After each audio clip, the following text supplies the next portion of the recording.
Local Women Magazine presents Local Women Podcast, the show for things that matter. Happy International Women's Day and welcome to the Local Woman Podcast, where today we're going to celebrate International Women's Day by meeting two amazing women that I really want you to get to know better.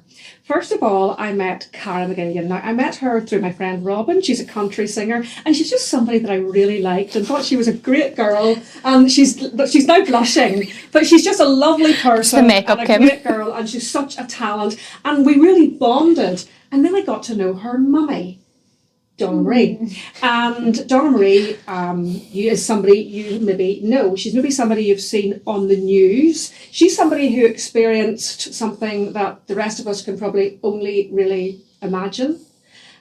She was a survivor of the Omagh bombing. Now, these two ladies together, they're such a bond. Seeing these two ladies together, they have such a mother and daughter bond. They really do, although they argue. I do to them. And I wanted them to come here today to tell their story of resilience, of being a woman, of strength. And I thought it was an important story. So, where do we even begin with this? The Omagh bombing, for those of you who don't know, happened in 1998. That was before you were born? Yeah. Quite a lot. What year were you born? I was born 2001, so I was born 3 years after. So you were born 3 years after. So take us back to the day in 1998. How old were you, Donna-Marie? I was 23. And you were out shopping? Yes, mad 23. I was out shopping because my wedding was to be the week after. Right. So we were out getting the last minute bits and pieces. And you were with your... I was with my husband, my now husband. Yes. His sister and his niece, who was his goddaughter, who was to be our youngest flower here. And it was just a normal day in August. Come here, the crack was good, and you're getting married a week later, so we were having a bit of crack and a bit of banter, and you're chatting to people in town, and I mean the weather was beautiful, and you know the kids were running everywhere and just having great fun, and it was just a normal, well, as normal as it can be a week before you get married. So spirits were hectic high, but lovely, and it was a particularly busy day that day, wasn't it? It was very busy in town that day because there was a carnival due to come through town that day, and so there's a lot of kids around, and a lot of, like, they were also getting stuff for uniforms because, like, it's 15th of August, getting ready to go back to school and that sort of stuff. So, you know, it was good fun and good banter. I mean, I was actually having great fun with Claire Gallagher. So Claire was also badly injured in the explosion. She ended up losing her eyesight. But I had a bit cracking banter with her because she was like, maybe I'm an unmarried woman the week later, and, you know, all that kind of fun and stuff that you do. So, no, it was just a really good, lovely day. And then we'd gone into, went to the shoe shop because had to get the wee doll some shoes, and then we got a police officer come in and told us to either go to the back of the shop or leave. So we were like, we've got the weekend, we've got Miss Tootie here, let's safest place to be in the car and away. Like, not that we ever thought. No, because back in those days, this is what we were talking about before we came on air here. We were talking to you as well, Cara. For those of us who grew up in the Troubles, whenever a policeman came into a bar and said, there's a bombs go here, can you either leave or move away? Quite often you just moved back. You just moved away from the gas. Yeah. And you were like, look at that. You were kind of a bit, you were used to it. Yeah, I think at that time it was kind of, there was no fear, really. No fear at all. We were just kind of thinking, it was just annoying. Bear in mind, we also had the Good Friday Agreement prior to this, so we were kind of thinking, this is rubbish. But at the same time, we still had a lot more other stuff to do. So we got what we needed to get, and thought, let's just go. So we made our way down to the bottom of the town, and I don't really remember much after that because I went into a coma. I do have the signs. I still remember the signs. I never heard an explosion. Like, never heard an explosion. I heard screaming. I heard shouting. I heard probably the most. And that was the car bomb exploding. Yeah, detonating. Yeah. And then probably the most harrowing one is probably hearing Gary and Gary's voice and asking me where Brita was, and asking Brita was the little girl. Yeah, and asking, you know, and I suppose I'm lying and I can't move and I don't know where I am. I don't know what's going on because bear in mind I'm unconscious really at this stage, but I can still hear it. And you can hear Gary. And I could hear Gary, and I could hear I could hear how anxious he was. So I knew whatever was going on because he's very calm, collective kind of dude. And then because I remember him asking me where Brita was, so I squeezed my hand because I was pushing her. So I squeezed my hand. And then I don't know what happened out there, but I could hear the screaming. And then after that, I didn't hear anything I could hear different things in the hospital, you know. So yeah, sort of there's a time jump here. There's a massive time jump. Yeah. How do you feel whenever you've heard this story before? How do you feel? Yeah, and I think this year I've heard the story in a lot more detail. So I've always heard Mum's story, but I got to hear Dad's side of the story, and Daddy knows what happened in that time jump. I got to hear that through the trial and everything that was happening. And from what I know is Daddy managed to get Breda out. She was in a pram under a sign with Mum, and he managed to get her to a traffic warden or a policeman. And when he went to go back down the town to Mummy and his sister, he was stopped by a policeman because Daddy was also on fire but didn't notice because he had the adrenaline. So I've heard that jump, and I've heard some lovely stories as well, because my grandfather's passed away, but he was a fireman that day in Omagh, and he come down knowing fine rightly that his family were in Omagh that day, and he was still able to do his job. So I've heard some lovely stories regarding that and stuff, but it is quite harrowing to hear that, and I get upset every time I hear it. I'm a year older than Mummy was, and I think that's because someone had actually asked me, it was around the 20th anniversary when I was 23, and I was like, this is insane. Like, I can't imagine going through any of that. Now, I definitely think, because even the conversation we were having before regarding, like, bomb scares and helicopters, and that was normal for you back then. That's not normal for me. And I think it is hard to hear your mum went through all this at your age. And the way she talks about it so matter-of-factly, so we'll go back now, you wake up again, you're in the hospital. Well, I have, like, sounds of things when I was in Omagh. I recently found out who the doctor was as well, but like things saying, you know, she's going to stop breathing, we need to get her to intensive care, and you know, I can still hear snippets of this because it's definitely saying your hearing's the last to go. And then so I got treated in Omagh, and then I had a 20% chance of survival. I got airlifted then to the Royal Victoria Hospital, and then obviously the incredible team. Omagh were impeccable, and they did say that when I got to the Royal, I was in impeccable shape for them to work on. And where was Gary? Gary at this stage was in an ambulance on his way to the Royal as well. It's a bit canny because we were literally only a corridor away, right, okay. and you can imagine the chaos of Omagh. So for us to yes. end up in the same hospital was pretty, pretty amazing, I suppose, in some respect. So got to the Royal, went straight to intensive care. Don't really know much. I'm only kind of doing what I'm told in between this. So I ended up with 70% third degree burns. Yes. I had shrapnel injuries. I had lung damage. They had to do quite a bit of saving, so I got the last rites and went into a coma for 6.5 weeks. Do you remember getting the last rites? I don't remember any of that, but I got them on three different. Yeah, I got them on 3 different occasions. Right. But I kept bouncing back. I think but I have the most amazing family. Because they just knew to keep me calm. Like I can still hear things that was going on in intensive care. You know, you could hear. You were in a coma, but you could hear. I could hear certain things. Yeah, like cause I outside my aunts because like obviously the dignitaries were doing their rounds after the bomb, and Tony Blair had come in, and my aunt's from England, and she is giving him a real giving him a real hard time. You know, my other auntie is really quiet and stuff, but she's going, you need to stop doing this now because they're coming in. I could hear this conversation. It was so funny because then when I said it back to them, they were looking at me going, Are you serious? And I was like, I did hear that. Different things in intensive care I did hear, but my mum, we're on about incredible women. My mum was like the most incredible woman that I know.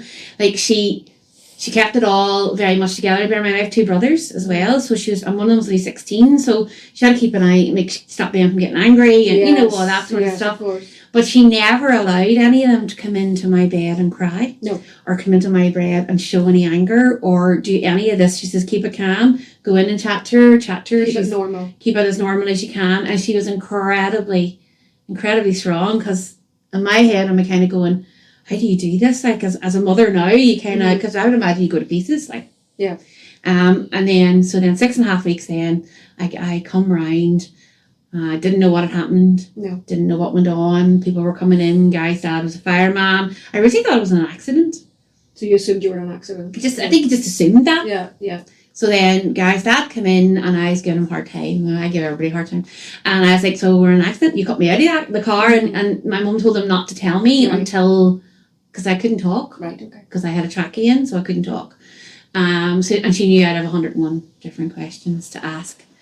So one morning, my mum was at my bedside, like, nearly all of the time. And my brothers and my dad, no, they were all pretty amazing and took their turns and, you know, all the rest of it, done everything they needed to do. But my mum had left to go to the room next door to get something, but the news had come on.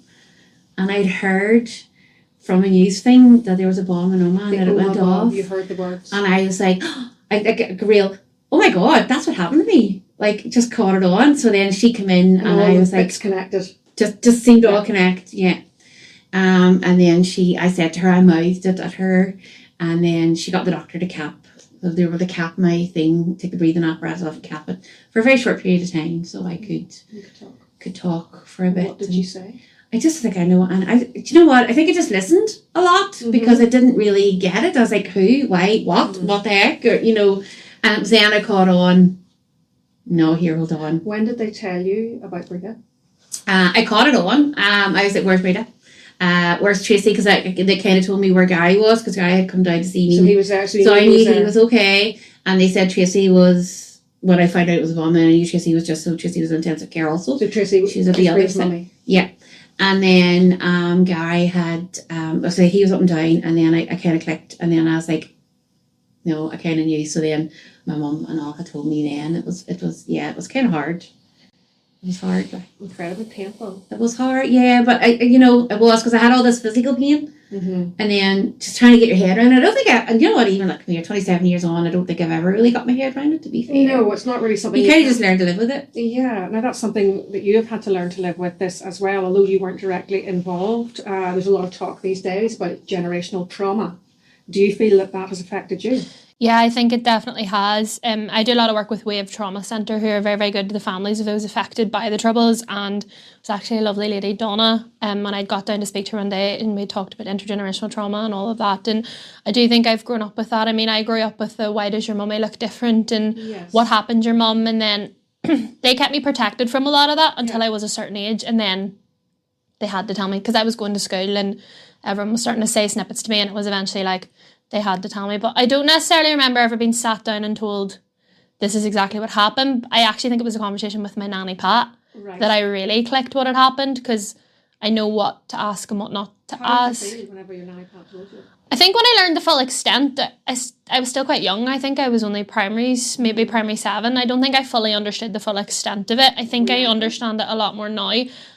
I would have been a wee bit angry when I was around 15, 16 and I started to get the full extent of it, and I was a wee bit angry, but then my mum's never angry about it and my dad's never angry about it, and we're not an angry household, we're more of a glass half full and things. So I was able to come around to the fact and be like, okay, this all makes sense now. And yes, it was after the Good Friday Agreement, which I still can't get my head around because I don't understand, but things like that. I don't think anybody can understand, really. No. I don't think anybody can. I don't think anybody has anything to understand. So you get taken out of hospital eventually. When was the first time you saw the extent of your injuries, particularly to your face? I suppose, well, I kind of knew because I was sore and my face was always really sore, and so they would have had to like cut away because you get overgranulated, so then they'd have to cut away a little bit of the flesh, and so I mean that's all really traumatic. Like, I mean, it's not like a movie where they hand you a mirror. No, no. So then when I moved then to when I moved out of intensive care down to the burns unit, and then I was starting to get out of the bed, had to learn to walk again, and obviously I'd been so weak, and the thing is I actually went very skinny over that time because I hadn't eaten, so it was like, no, it worked for a while. Do you know what I mean? It's not great to lose weight, but it worked. Silver linings. Sorry. Oh, you didn't laugh. Sorry. So then I was lying in the bed and I got out of the bed, and then your muscles were wasted, basically. Yeah. So I mean, I've done a lot of intense physio and OT and all that sort of stuff. And then I went to I was like, right, nah, I need to go to the mirror now. So I did, because I had to wear a mask. Is that one of those clear masks? Yes. So I was starting to get fitted for that. So I knew there was something on my face that didn't want to see it at that stage. Okay. And then I did look in the mirror. So what was it like when you took off the mask at first? When I took it off, it was gradual, was it? No, actually, well, I suppose I was taking it off for a wee bit longer than I should have been. Like, where I should have maybe only had it off for an hour, I might have had it off for 2. So at different things in my life I was able to get off. Like I took it off obviously the day I got married. I took it off. What was your wedding day like? amazing. It was really good. We had everybody in the town had stepped out to, like, it was unreal. It was like coming out. I was like, oh my god, all these people are here, and you know what I mean. No, but it was lovely. It was great because everybody in the town had really got behind me and wished me well and prayed for me and done everything they needed to do. So it was nice to be able to repay them and go, I've made it. I'm here. I'm doing this. Like, so got to the. Yeah, so we got out of the car with my wee daddy. I'm a real daddy's girl. And I was like, oh my God, I can't believe the crowd that is here, and get into the chapel, and it's a really big. And it was all on the front pages of newspapers. Yeah. Well, we had, because we actually done a documentary with UTV at the time, so it was Jean Lahry with UTV. So they were in the house that morning, so it was a bit chaotic, like, we're not going to lie, but it was really good fun. Like, not too many people can say that Jean Lahry drying the dishes in their house, like the morning of their wedding. So it was good fun that way. It was good fun, good crack. It was really strange because at that stage in Omagh, there was still people ringing in bomb warnings and stuff after. So there was a lot of hype. So then the police service were unreal. They had come and said, we're going to check out. We're going to scam the chapel. We're going to, clean the route. And they gave me a police outrider as well. So I was like, check this out. I'm only like 24. Like, I think, check. So did that. How soon was your wedding after? 6 months. 6 months after. Yeah, I got married in March 27th. So you were still fairly I was still shaky. very sore. I had to get up that morning. I was still very heavily bandaged. I was still having surgeries. I was still doing all of that there. But for us, it was a case of, we kind of set ourselves like tiny goals and then to reach bigger goals. So we were kind of setting all these tiny goals, and then one of the goals was to get married in March. So, we did it. We did it.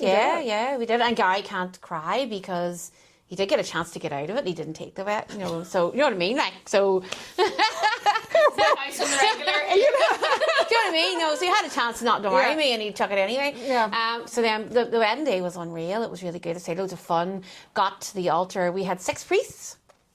Right. But I had 2 of the priests that gave me my last rites on the altar, which was like so special. They were so lovely, and they were really good to my family, and I couldn't not. So it was just a magical day. Yeah, and I had Claire Gallagher was there because her and my brother are really good friends, and I had another girl who was really badly injured, who actually I done my hospital journey with, was Pauline Green, and she was there, so I kind of stopped with them on my way up to the altar to Gary, and so no, it was good. We obviously didn't have, obviously we had somebody missing.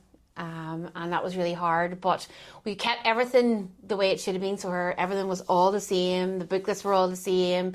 We just did an extra wee card in memory of Breda, and we did that. So no, it was a really good day. And then we went on to the hotel, and it was exhausting. It was good, but that morning I had to get up at 6 o'clock because the nurses had to come to do my dressings. And my wee auntie, God love her, she's like qualified dressmaker, so she was letting my dress in, and then she's taking the dress out because something would break down and I'd have to wear more bandages, and so it was in a night, and she's like, Donna-Marie, no more, and I was do my best, so like I say, the nurses had to come really early in the morning and had to do all that, so I was up a wee bit earlier than probably. But we couldn't sleep anyway, to be fair. I can't say I was nervous, though. I was more just like, let's get this done. Just excited. So, I mean, you're such a bubbly, bright, positive person. Has there ever been a time when you haven't felt like that? Plenty. Really? Okay, I mean, come here. You wouldn't be human if you were like this all the time. You wouldn't be, so so even during, I suppose, my recovery periods, when I'm really, really sore and I'm like... I would have got angry. I would be lying if I stood here and said I never got angry. At? Well, I was angry first of all at the people that did it. Did they not see? If they could only see what they did, if they could see this pain, they never do it again. But they did see.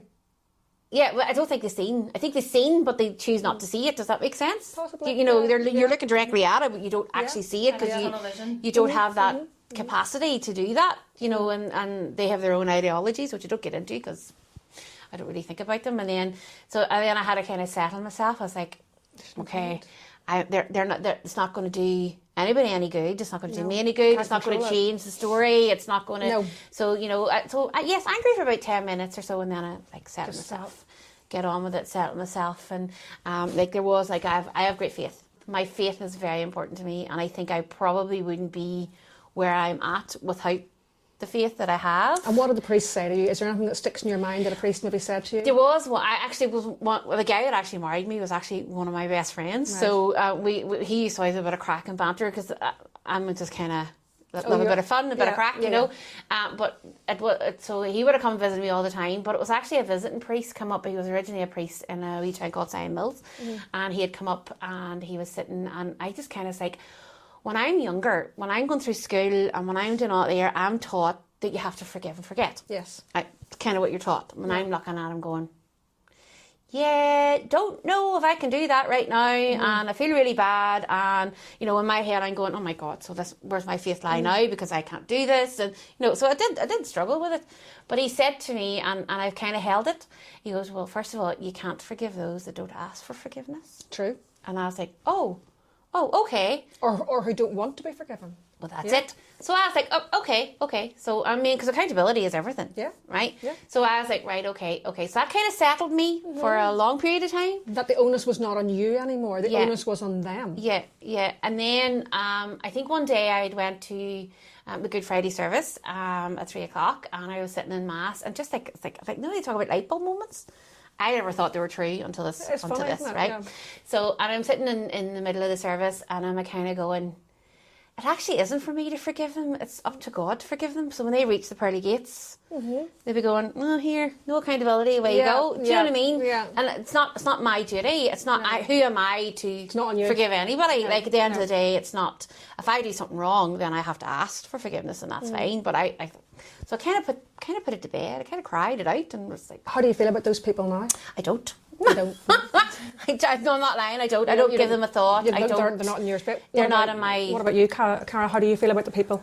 I don't really think about them, to be honest. I think what gives me more anger now is our government rather than the actual people that did it, because they don't see what we go through now. Like, the trial is happening, the pension schemes are happening, and they don't see that they're re-traumatising all these people. Yeah. That's what angers me. I have to watch my mum and my dad go through all of this over and over and over again. And as I get older, I understand it more, and I'm able to listen to the stories more. And I'm just like, what's the point? Like, why do you keep rehashing this? We're not going to get any further. We already know what happened. So what? The government anger me more now than anything else. And what was your childhood like? My childhood was pretty normal. I ran the house. I was in everything but the crib. What kind of a mummy is Donna-Marie? Amazing. Inspirational. Really? Yeah, I genuinely don't think I would be able to get through half of what I've gone through without her. And there was a time I went through... Mummy's always right. So there was a time I went through really bad mental health, and Mum was able... I'm going to remember that. I'm going to remember that. No, she's arguing with me. Donna-Marie, we have so much in common. See, whenever she's arguing with me, I'm going to remind her of this moment. She is always right. She's always right, yes. Whenever I was going through really bad mental health, like, she was always there. It didn't matter what was going on in her. Like, she would put it to bed, or she would put it aside for me. And even when her own health was bad, my health was also equally as bad. She put her own health aside. Like, she was out of hospital 2 days and she was sitting in A&E with me for 14 hours. Like, she put her own self aside to help us, really. And I think that's genuinely inspirational, because I don't think I could do half the stuff. What do you think women like your mother have to teach younger women these days? Definitely resilience. I mean, we talk a lot about resilience. Especially nowadays. Like, I don't know if our generation is as resilient as you. We like to say we are, but I don't think we are. We haven't had to be resilient. I do genuinely think just sheer inspiration, like, to look at someone that got, like, to me, when I hear last rites, I'm like, like, someone's gone. Like, to hear that you got them twice. Was it 3 times? 3 times, and then come back and still be sitting here with 2 kids and a massive family life, and someone that's never in the house as much as I'm never in the house. Like, it's so inspirational, because I genuinely don't think anyone in our generation has that strength, personally. And that strength, of course, has been passed on to you. And what would you like to say to young women who are maybe watching this, or to women in general? What would be your life philosophy? I think for me, and all of this, it's a kind of being find something that's positive. It's really, really difficult, and I get it, because I literally, but even if it's the tiniest wee thing, you know, oh my God, that healed today, or, you know, find something that's positive, find somebody that can help. I mean, trauma is real, and unless and sometimes it's not easy to talk about it, and you hide it, and you do all that. But find somebody that you can talk to, whether it be a friend or a counsellor or whatever. Just do it. Seek the help that you need to get. And you haven't let this dreadful thing define you as a person. You're not Donna-Marie McGillion from the Omagh bombing. I try not it's to part be. Of you, it's part. Come here. It's a massive, huge part of my story, and it did redirect my life. Like, be fair, it did things that I'd planned I couldn't do. But again, I didn't really want to sit back and do nothing and just not be me. I couldn't do that anyway. I'm me anyway. I am what I am. So I did go on. I did go and get a degree, and I did go and and I've went on and done different things. But we've been very heavily involved in youth and in boxing and all this sort of stuff. So I love being able to connect with the youth, and I kind of know when someone's through a hard time, and even you just sit down and go, well, what's high school? Just having silly chats or whatever. Yeah. She's very good at knowing that without you telling her. Yeah. Even my friends would be like, your mum just knows. Like, even if I haven't told her, they're like, she just knows. She's wise. And what do you hope? What are your hopes for your daughter? I'm very proud of her.